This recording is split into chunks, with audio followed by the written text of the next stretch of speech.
ये है प्रकाश ride hotel और मैं यहाँ काम करने वाला एक मामूली सा कर्मचारी। और अब मेरा यहाँ से जाने का समय आ गया, पर मैं इतनी मामूली तरीके से तो यहाँ से नहीं जाने वाला। तो कहानी ये है कि मैं एक ऐसे गांव का लड़का हूँ जो पिछले 1 साल से काम कर रहा है अपने कॉलेज की फी और पढ़ाई का खर्च निकालने के लिए। और ये मेरे साथ यहाँ पर काम करने वाले मेरे साथ 1 साल में इन लोगों के साथ जो रिश्ता बना है ना, मैंने एक पूरी जिंदगी जी है। तो मैं इतनी रूखी सूखी तरीके से तो यहाँ से नहीं जाने वाला। कितना रूखा सूखा है भाई मेरा। और किस है? अब देख तू।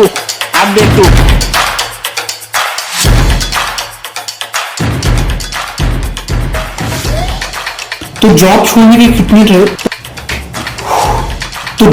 के कितने तरीके हो सकते हैं? कहीं जैसे कि रेजिग्नेशन लेटर लिख के दे दो,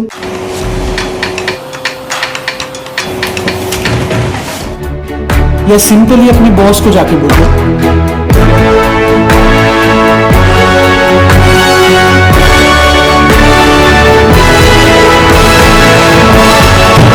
क्या बात है हमारे नाकारा निकलने नामाकुल प्रिय कर्मचारी, यहाँ आने का कोई विशेष कारण? जी महाराज। अब हम तो ये परदेश।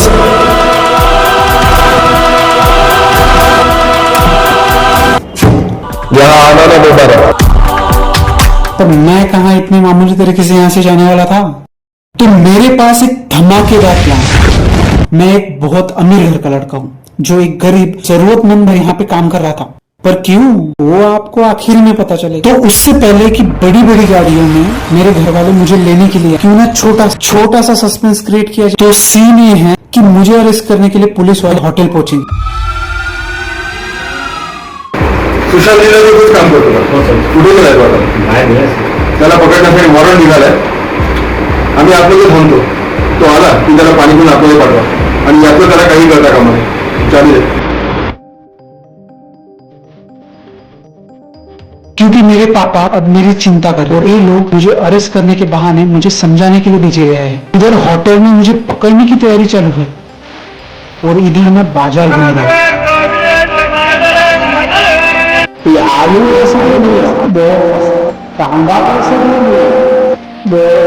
आटा कैसे दिया भैया, बजट के बाद ड्रैगन फ्रूट कैसे दिया भैया, कभी खाया नहीं। ऐसे इसके पीछे एक और कारण है। मैं देखना चाहता हूँ कि क्या ये लोग मुझे पुलिस के हवाले करेंगे या उनसे बचाएंगे। तो जैसे ही मैं होटल पहुंचता हूँ ये लोग मुझे सब बताते हैं जैसे कि मैंने सोचा था। ये लोग मुझे रोकने की कोशिश कर, खैर एक्टिंग तो करनी थी।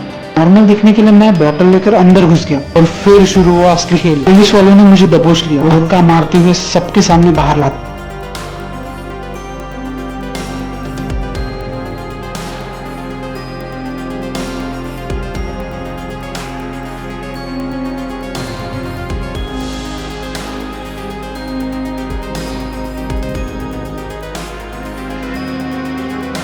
तो प्लान के हिसाब से जब मैं 1 घंटे बाद वापस जाता हूँ तो सबके चेहरे देखकर ही पता चल रहा था वो कंफ्यूज, हैरान और थोड़ा घबराए हुए भी। उनके मन में मानो सवाल आंधी शुरू। पर इतने बड़े कांड के बाद मुझसे पूछता को उनका कंफ्यूजन दूर करने के लिए मुझे कुछ तो बोलना ही था। पर मैं बोलता क्या? तो मैंने बस बोल दिया कि पुलिस वाले बाय मिस्टेक मुझे पकड़ के ले। हाँ, पर उनके चेहरे पर का कंफ्यूजन 1% भी कम नहीं हो। पर उन्होंने सोचा होगा रात बहुत हो गई है, सुबह देखेंगे। पर उन्हें कहाँ पता था असली तूफान तो सुबह आने वाला है।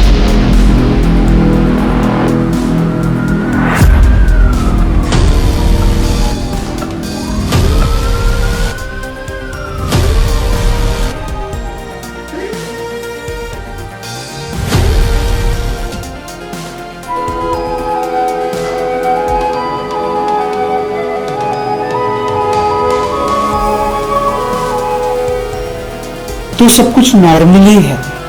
रोज की तरह मैं रूम साफ कर रहा हूँ, मैनेजर अपना काम कर रहा है, सब कुछ नॉर्मली है। नहीं, पर अब नहीं रहेगा। जहाँ एक तरफ मैं रूम साफ कर रहा हूँ वहीं दूसरी तरफ मुझे लेने के लिए गाड़ियां निकल चुकी है।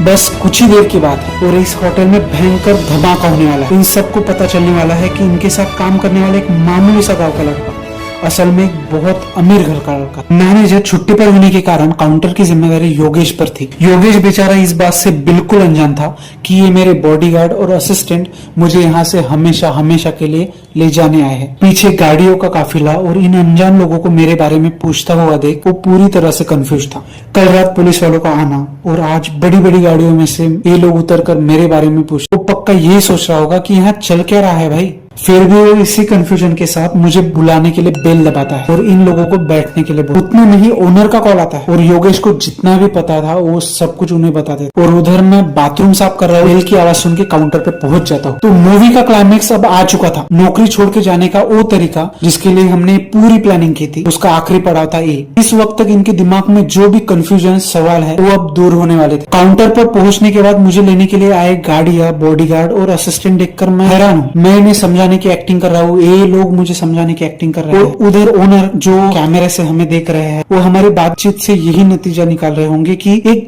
मामूली सा गांव का लड़का जो यहाँ पे स्लीपर का काम करता है, वो जिसके लिए गाड़ी या बॉडीगार्ड असिस्टेंट आए हैं, ये कोई मामूली तो नहीं हो सकता। तो अब बारी आ गई थी सस्पेंस तोड़ने की। नौकरी छोड़ के जाने का वो तरीका जिसे मैंने चुना था। अब मैं उनके सामने खड़ा था जिनके साथ मैंने 1 साल यादों का भंडारा लगाया था।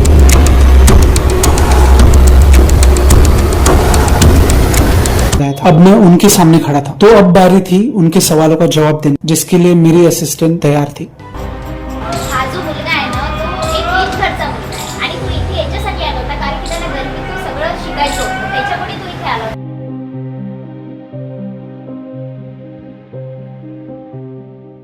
तो कुछ इस तरह से हुई मेरी यहाँ से विदाई। 1 साल का लंबा सफर, ढेर सारी यादें। सच कहूँ तो अगर आपके आसपास अच्छे लोगों का साथ होना तो अलविदा कहते वक्त दिल भर आता। पर सफर चाहे जैसा भी हो, कारण चाहे जो भी हो, अपने आने वाले कल के लिए एक न एक दिन आपको आपके लिए आगे बढ़ना ही होता है।